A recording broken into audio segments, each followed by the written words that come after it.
My wife, who had been unfaithful to me, was subsequently punished by the consequences of her actions. I have recently begun to suspect that she may be engaging in similar behavior, but I am uncertain about the best course of action. I lack concrete evidence, so I am reluctant to confront her or discuss the matter further, in case there is no truth to it or she attempts to conceal it. The behavior in question has been relatively minor and has been observed over an extended period. Approximately 4 months ago, she began engaging in more frequent exercise and expressed a heightened interest in her appearance. While she is generally attractive, she had not previously worn much makeup or styled her hair in an elaborate manner. Additionally, she has started to exhibit protective behavior with her phone, which is a concerning sign. Typically, we have unrestricted access to each other's phones. She has also been carrying others' phones, but now it never leaves her side. When I have asked to use it to take a picture, she has told me to use mine. Furthermore, she has been staying late at work more often and has taken a few more out-of-town business trips in the past 4 months. She has not initiated any intimacy and only gives me brief kisses. I have attempted to initiate some intimacy on a few occasions. On several occasions, she either rejected me or was unresponsive during the act, which caused me to feel worse than if she had rejected me outright. I previously brought up the lack of intimacy and she attributed it to exhaustion from being a mother, working, and working out. She promised to try to do better and kissed me that night, but nothing has changed. I have considered the possibility that it is possible that this behavior is indicative of a midlife crisis. There is a male colleague at her workplace whom I suspect may be a source of contention. My wife used to discuss him at length, but this ceased a few months ago. Despite this, I am aware that they continue to interact closely. He is married with children and has alluded to marital difficulties on previous occasions. I have met him on a few occasions and found him to be he ignores me. While he is not as physically fit as I am, he dresses well, is outgoing, and likes to drink, which is something my wife occasionally wishes I would do. He graduated from high school, while I have a master's degree. Additionally, he earns significantly more than I do. I train fighters for a living, which I love, but it does not pay much. My wife believes that I could potentially earn a greater income in a different field. While my wife is not obsessed with money, I understand her desire for financial security. Recently, my wife took a work trip to a tropical resort with just this colleague and the CEO. I am concerned that she spent a significant amount of time with this colleague. I want to confirm my suspicions, but I am reluctant to do so without sufficient evidence. Without evidence, I am reluctant to accuse her of infidelity. Despite a few challenges, our marriage has been generally positive. However, a friend suggested that I gather evidence discreetly. I am uneasy about invading her privacy, particularly if she is unfaithful. I am deeply involved in my children's lives and the prospect of seeing them only part-time is difficult to contemplate. The situation is emotionally distressing. I would appreciate any advice on how to handle it. Update: I accessed our cell phone account and noticed many late-night texts to a specific number. I plan to find out who the number belongs to. After discovering this, I felt emotional and upset last night. I tried to initiate intimacy, but she declined, citing tiredness and a headache. We discussed our connection, and she promised she indicated a potential trip to Las Vegas with her college friends, with whom I am not acquainted. This information seems to indicate a pattern, although I am still uncertain. I finally conducted some investigative research by examining the detailed cell phone records online. I discovered that there were texts to one number sent at night, amounting to hundreds. I called the number from a pay phone, and it connected to one of her coworkers. I accessed her phone while she was in the shower and discovered that the text conversation with this number was the only one deleted. Additionally, this number was saved under a female name in her phone. I am now concerned about the out-of-town trip she took with this individual. I had to leave the house to cool off. I was able to compose myself enough to return home, but I am unsure of how to proceed. If I confront her with what I have discovered, how should I proceed? She will likely provide an explanation. I am uncertain whether I should attempt to gather more evidence discreetly or confront her at an earlier date. I am extremely angry. I am enraged at her, but I also feel an overwhelming urge to confront the man. It will require immense effort to refrain from doing so. I am concerned that she might admit to inappropriate flirting, and I may not have sufficient evidence to compel her to admit to everything. I am seeking advice regarding the optimal time to confront her. I intend to remain awake during the period she typically texts. I then proceeded to interrupt her and inquire as to whether she was texting with the intention of deceiving me. In an update provided last night, after the rest of the household had retired for the night, I feigned sleep and awaited her departure from her bedchamber to utilize her mobile device. As anticipated, at approximately midnight, she arose and proceeded to another room, closing the door behind her. I then waited for a brief period before rapidly opening the door and entering, informing her that I was unable to sleep and requesting an explanation for her actions. I caught her in the act of texting and positioned myself over her in a manner that was too hasty for her to avoid. To delete any incriminating evidence, she attempted to conceal her phone. She claimed to be unable to sleep and was texting a friend. I formulated a plan and promptly executed it. I advanced towards her, initiated physical contact in the form of kissing, and inquired if she was interested in engaging in sexual intimacy. As anticipated, she declined. I then began laughing and playfully tickling her, joking that she was more preoccupied with the friend she was texting than with me. I then engaged in playful wrestling with her, attempting to obtain the phone. I could discern the panic in her eyes as she attempted to resist. I then attempted to retrieve the phone, but I turned away, holding it out of reach while laughing and pretending to have fun. I informed her that I was going to call this friend and inquire about her interest in my wife. My wife implored me not to call her. I began walking away and accessed the text messages, where I discovered one that read, "Can't wait to see you tomorrow." I pressed the call button and, after what seemed like an extended period of time, the individual answered, seemingly unprepared for how to respond. I then terminated the call. I proceeded to read the text aloud in front of her. My wife inquired as to why the messages were being sent to the male individual in question at such an hour. The response was that she was unaware of the reason for doing so. I then asked if she had anything to divulge. She remained silent. I then informed her that I had viewed the cell phone records and was thus aware of the full extent of her communications with the aforementioned male individual at such an hour. She began to weep and offer apologies. I remained calm and proceeded to explain that the following few minutes were of the utmost importance and that if she did not reveal the complete truth, there would be severe repercussions. She then admitted to engaging in flirtatious behavior. Her colleague, who was experiencing marital difficulties, initially denied any physical contact. However, she eventually admitted to flirting. My concern was that she would only admit to what I already knew. I informed her that if she could not be completely honest, she needed to gather her belongings and leave. She agreed, expressing remorse and apologizing before departing for her mother's residence. She inquired if I would leave her. I replied that we would discuss it at a later time, as it was late. She left, and I have not seen her since, but she has been contacting me, which has led me to turn off my phone. My plan is to find a marriage counselor and make an appointment, pretending to want to work things out until I can use the counseling to help navigate the process of separation. I recorded the entire incident last night as a precaution in case she tried to make false accusations. I checked with a friend and he confirmed that recording in our state is legal. While I do not believe she would make false accusations, I want to be cautious, especially as an ex. Given my status as both fighter and trainer, any accusation of abuse against me, particularly in light of my size and background, could have severe consequences, particularly with regard to custody of my children. Therefore, I intend to record all our interactions as a precautionary measure. I am profoundly distressed by the prospect of losing half of my children's time with me.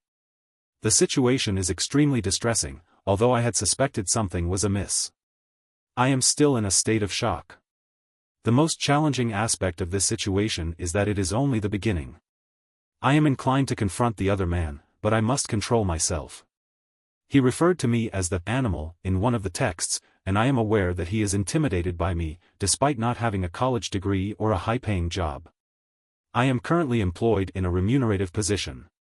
I take pride in my intellectual curiosity and extensive reading list. I may not be the most academically gifted individual, but I am certainly not lacking in intelligence. I will endeavor to provide updates as events unfold. At this juncture, I am uncertain as to what advice would be most beneficial. I am now on my third update. I am grateful for all the support I have received throughout this ordeal. I am currently experiencing a multitude of challenges and would appreciate the opportunity to respond to the advice and words of encouragement that have been sent my way. To provide an update, my attorney friend recommended a lawyer specializing in family law. Notably, this lawyer was also previously cheated on, which allows him to pursue legal action in such cases. According to my friend, this lawyer will be flexible with his fees and genuinely wants to help. This could be a positive aspect. On the other side, my wife admitted to the affair. She told me it started as flirting and then turned into.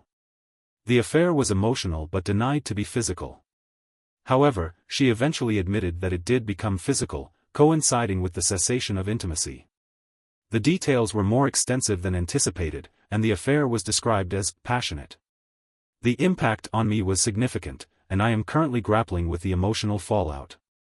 It would be optimal for her to reside with her mother for the time being while I assume responsibility for the children's care, thereby ensuring their stability within the domestic environment. My attorney is facilitating a resolution, and being in the residence is advantageous, according to him.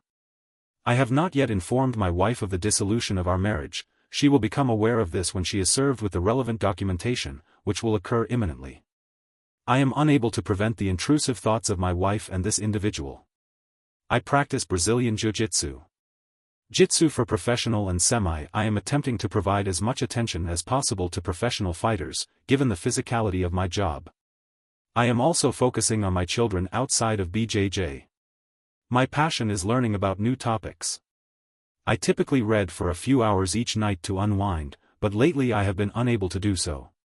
After seeing that they referred to me as a stupid animal, I can only imagine the other things they may have said. This situation has had a profound impact on me. I have always been a happy person, but I now feel a profound sense of sadness. On another note, since the word has gotten out about what happened, many people I have offered to provide assistance in any way they may require. It is reassuring to receive support from others. Several of my friends' wives have approached me, stating that they know attractive women who are interested in my impending single status. I will not be dating until this matter is resolved and probably not for a considerable period afterwards. However, I am aware that there are other options available to me. It is reassuring to know that there are other options available. I am confident that I will be able to cope with the situation. My primary concern is for the well-being of my children. I will endeavor to provide an update as soon as possible. My wife is distressed and is attempting to persuade me to remain married.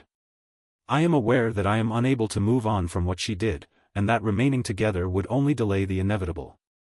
I have experienced a period of chaos, but I have created this account to provide an update on my situation. I discovered that my wife was having an affair and that she considered me to be unintelligent and unsuccessful due to my low salary. I filed for divorce, which should be finalized next month. We will have joint custody, and I am obliged to pay spousal support, given that my wife's income is significantly higher than mine. This is the current legal situation. There is, however, further fallout from this situation. I am devastated, as are my children. I had not anticipated becoming a single father, but this is my new reality. My wife appears to be experiencing a depressive episode. The man with whom she had an affair has decided that, from what I have been told, she has begun to consume alcohol and engage in extramarital relationships with numerous men she has met online. On more than one occasion, she has contacted me, imploring me to take her back so that she can resume her previous lifestyle. Part of me was tempted by this proposition, but I ultimately chose to remain in the marriage. My wife's discovery of the financial implications of our separation has led to a noticeable shift in her emotional state. My children, who are understandably distressed by the prospect of a reduced level of contact with their mother, have also been affected. I, too, am experiencing a range of challenging emotions, including feelings of isolation and a lack of social interaction. A patron of a coffee shop I frequently visit inquired as to whether I was okay because I appeared to be in a melancholy state. I believe I am not concealing my emotions as effectively as I thought. There are individuals I know who are attempting to set me up with women they know, but I am reluctant to pursue such arrangements because I feel as though I am perceived as the man whose wife was unfaithful. It has been a considerable length of time since that occurred. I am unsure of the appropriate mannerisms for dating. I had a few fighters do well on a public stage, which was a welcome change of pace. That has been the only sparky I felt in a long time. I am uncertain of my next move. At some point, I need to overcome my current mindset and move forward. However, I have not yet reached the level of motivation required to do so. I did have somebody. I contacted the other man's wife and presented her with the evidence I had. I was unable to bear the thought of anything happening to him. I was not permitted to pursue him, so I sought an alternative course of action. Initially, she was skeptical, but I subsequently learned that their marriage was experiencing significant difficulties. As far as I am aware, they are still together, but on the rocks. Despite their apparent reconciliation, I remain convinced that their relationship is on the verge of collapse. I am consumed by a profound sense of anger and frustration. It is difficult to fathom how life can be so tumultuous. One positive development is my recent encounter with a woman through mutual acquaintances. She is remarkably attractive, yet there is a significant age difference of approximately 14 years. Despite my reservations, I am contemplating pursuing a relationship with her. I am unsure if this is a significant issue, but it is a notable age difference given my experiences. I believe my confidence has been affected. I feel she is too attractive for me. She may actually be, I suppose, but I have been thinking about her frequently for the past 6 months. To state it succinctly, I have never before experienced such profound feelings of despondency.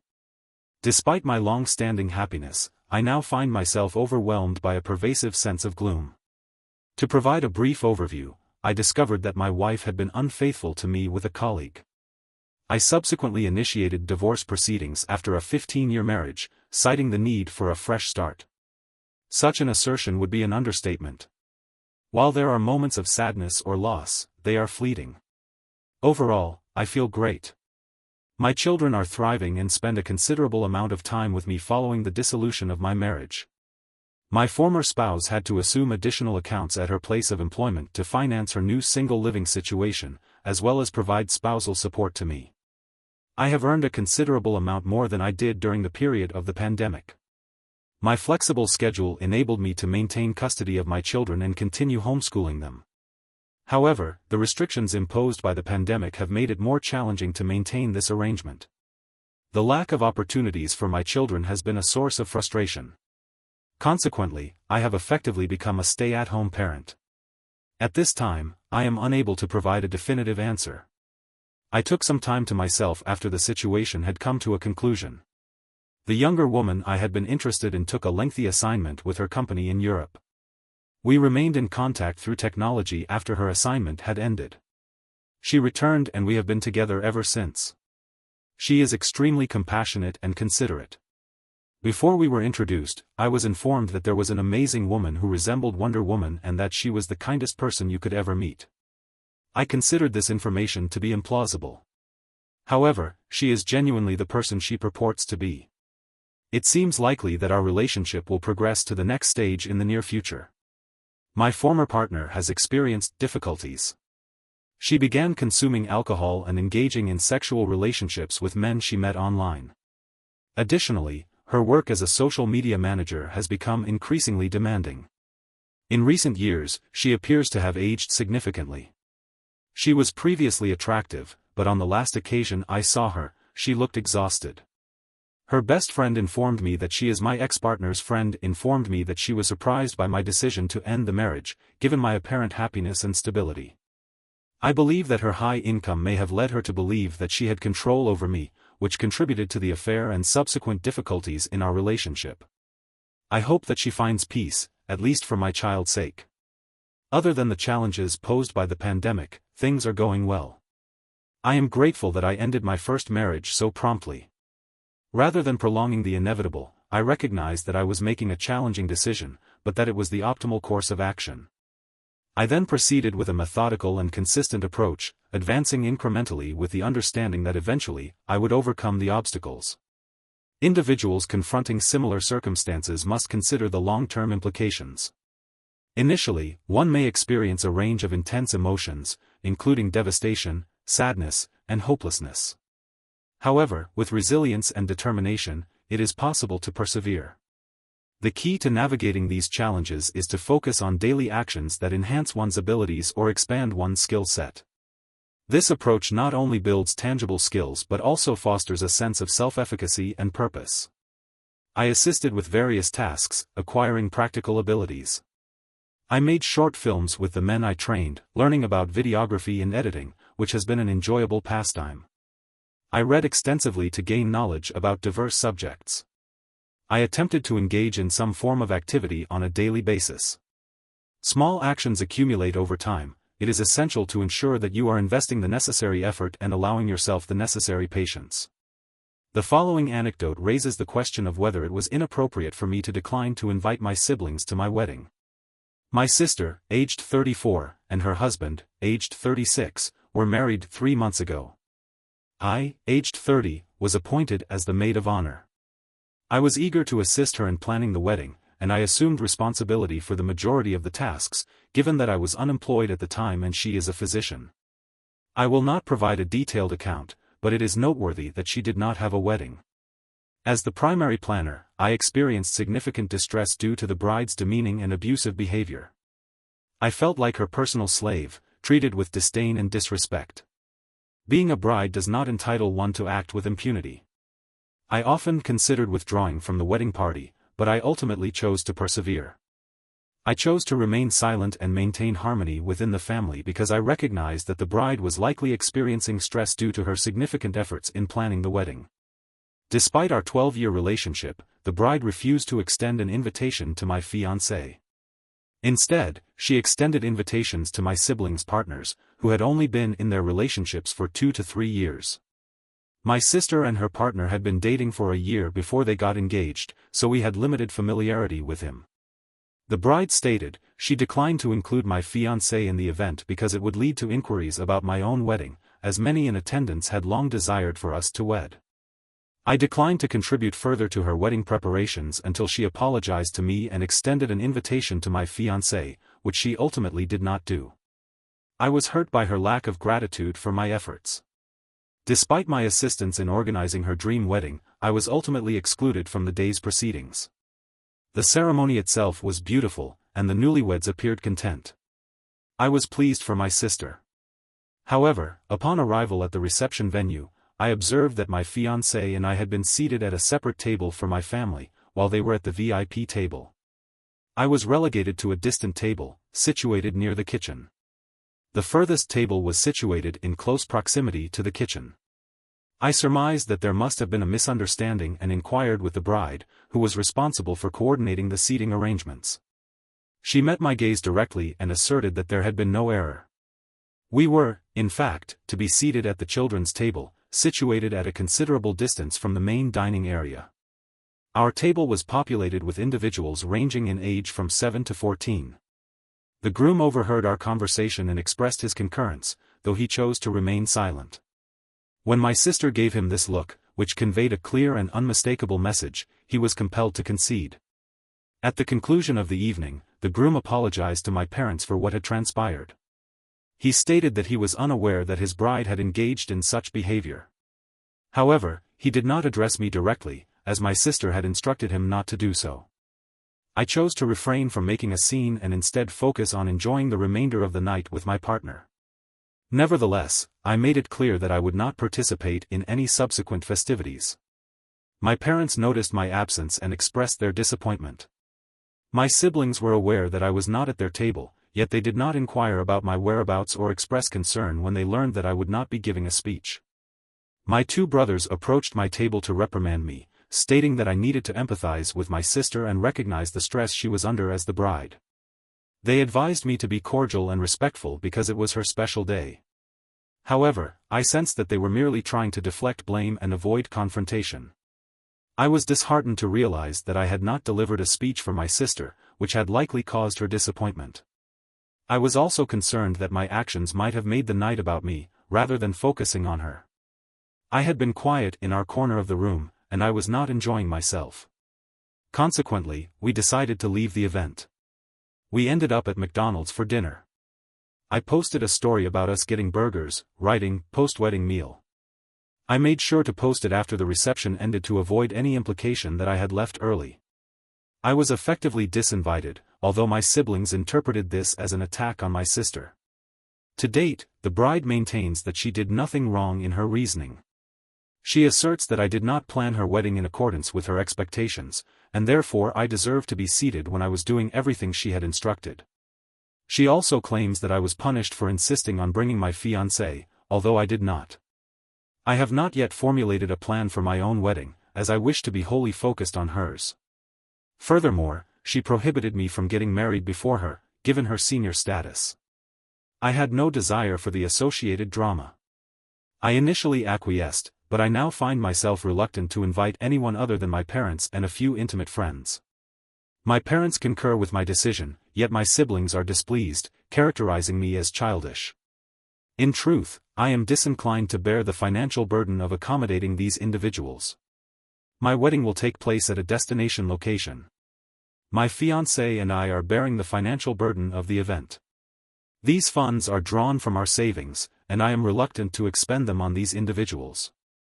My siblings, along with my grandparents and cousins, are alluding to the fact that I am in the wrong. However, if I was excluded from being a sibling at my sister's wedding and no one expressed concern, then why would you be upset if I excluded you in return? It is important to note that wedding planning issues should be set aside for the time being. One potential explanation for this situation is that my sister has a strong dislike for my fiancé. There is no reason for her to treat him so rudely. We began dating when we were quite young, and I, as well as my parents, love him very much. He was my best friend for a long time and still is my favorite person to this day. My sister always hated that I had a boyfriend before she did because she believed I would never get married because of my disability. I am epileptic. Her husband was her first boyfriend, and she married him promptly because she desired to have a child as soon as possible, given that she is already 34 years of age. Her objective was to be married before the age of 30, in fact, she commenced planning and booking vendors even before he proposed to her. In essence, her actions are driven by a sense of jealousy and a belief that I should not be able to have things if she has not had them first, due to her status as the eldest. My boyfriend, engagement, wedding, children, etc. That is why she stated that I was not permitted to marry before her because it was already a source of frustration for her that I became engaged at an earlier age than she did. In essence, she is unhappy that I am content, whereas she is not. I will answer a few questions and provide a brief update. I was born into a family of 5 children. I did not mention this previously because I did not consider it to be relevant information. It is relevant to note that I have 2 sisters, aged 34 and 32, and 2 brothers, aged 26 and 22. I will provide additional information about my sisters. They are the best of friends and an excellent example of the ideal sisterly relationship. In contrast, I am the middle child with 2 younger brothers. This discrepancy led me to believe that having a sister would bring us closer. I believe that my sister's actions were an attempt to be more of a sister to me. I have always heard stories of the strong bond between sisters, particularly around weddings. I tried to foster this bond because I believed it would bring us closer. My sisters and I have a similar bond, as do my brothers. I seize any opportunity to connect with my sisters. I am not a doormat, I am simply seeking a stronger bond. I was a sickly child, so I spent most of my childhood with only my parents. Siblings would be going out, meeting friends, etc., which is what my siblings envied. It has been suggested that they are not close to my parents. The bride had both of us as MOs because she couldn't choose just one. I later found out that I was always the second option and I was just appointed Mo, so I'd do all the work while the other Mo got all the praise. In hindsight, I should have seen this coming. While my brothers were busy harassing, my sister was also preparing a speech for my mother, expressing her undivided love for the bride and her willingness to do anything for her. She then proceeded to invite all the siblings to the ceremony to toast the newlyweds. I was in a state of distress and attempted to leave the event, as did the other relatives in attendance. My actions were disruptive and centered on my own experiences. This is not the first occasion on which she has caused me pain and distress. She has previously subjected me to fat-shaming behavior as a child, for example, referring to me as a potato and claiming that I was a burden to the family because of my epilepsy. She has also thrown my makeup in the sink and wetted it because I moved her bath towel in the bathroom. Furthermore, she has repeatedly referred to me as the stupid, low IQ sister, despite my being a licensed architect with a master's degree. When her male friends expressed interest in asking for my number, she took my dream church away from me. Which is why my fiancé suggested we could have a destination wedding in my desired country. However, she has taken actions that are perceived as spiteful, particularly in front of my entire family. We have not spoken since then, and she maintains that I was the one who ruined everything by getting upset about the seating. Regarding the recent developments, we have decided to elope with just us two and a few close friends who were present from the beginning of our relationship. Since the inception of our relationship, we have planned a modest church wedding and a modest celebration on the beach with our closest friends and family. Following this, we intend to embark on a tour of the Philippines, island hopping with our entire party. We will bear the financial responsibility for this trip, as we believe that it is more valuable to spend our resources on creating memories and experiences for those who love and appreciate us, rather than on a lavish wedding in Italy. The budget we had set aside for this wedding will instead be allocated to an intimate 5-day celebration. A day-long wedding celebration will be held on an island in the Philippines. Following this, a reception will be held with the family when we return home. The plan is to invite both our extended families to a lunch on the weekend after the wedding. This would mean approximately 80 guests in total. Both our parents expressed a desire to contribute financially towards the engagement party and rehearsal dinner. They have agreed to pay for this lunch and/or reception instead, which will be a more modest affair. The couple may invite whomever they please. The guest list is managed by the couple's parents. Therefore, the inclusion of the couple's siblings is irrelevant to the couple, as they will be preoccupied with their spouse, who they have been dating for 1 to 2 weeks by that time. The wedding will still include traditional elements such as the father-daughter dance and cake cutting. Additionally, the reception will feature entertainment such as piñatas, a brick oven pizza cart, coffee and pretzels, and an Italian buffet with a pasta bar, fresh fruit and cheese. Cheese is a popular food item, and therefore, it is likely to be well received. With regard to the seating plan, it would be prudent to consider the film Mamma Mia, which features a long, winding table. This could be an effective solution for my siblings, who may prefer to be as far away from me as possible while still being close to the service area. This would allow them to be together at their own table while still being within easy reach of the main service area. We would be situated in the center of the table, with my fiancé, his 2 brothers, and our parents. My esteemed siblings are situated at the end of the table, adjacent to the restrooms, which is an appropriate placement. I am indifferent to their presence at this luncheon, as I have no further expectations of them. I have reached a point of emotional exhaustion with them, to the extent that I would feel more compassion for a stranger on the street than I would for these individuals. Their actions have caused me such pain that I have become desensitized to their existence. My sister anticipates that she will be my maid of honor in return. However, this is highly unlikely given that my siblings will not be present during the ceremony. I do not require her presence, nor do I desire it. She will likely be invited to the reception, but I will ensure that she is segregated from the main event, much like I was. Recently, we discovered that she is pregnant, so I am planning my wedding around her due date. Fortunately, the baby is expected to arrive in June, which is the month of the wedding.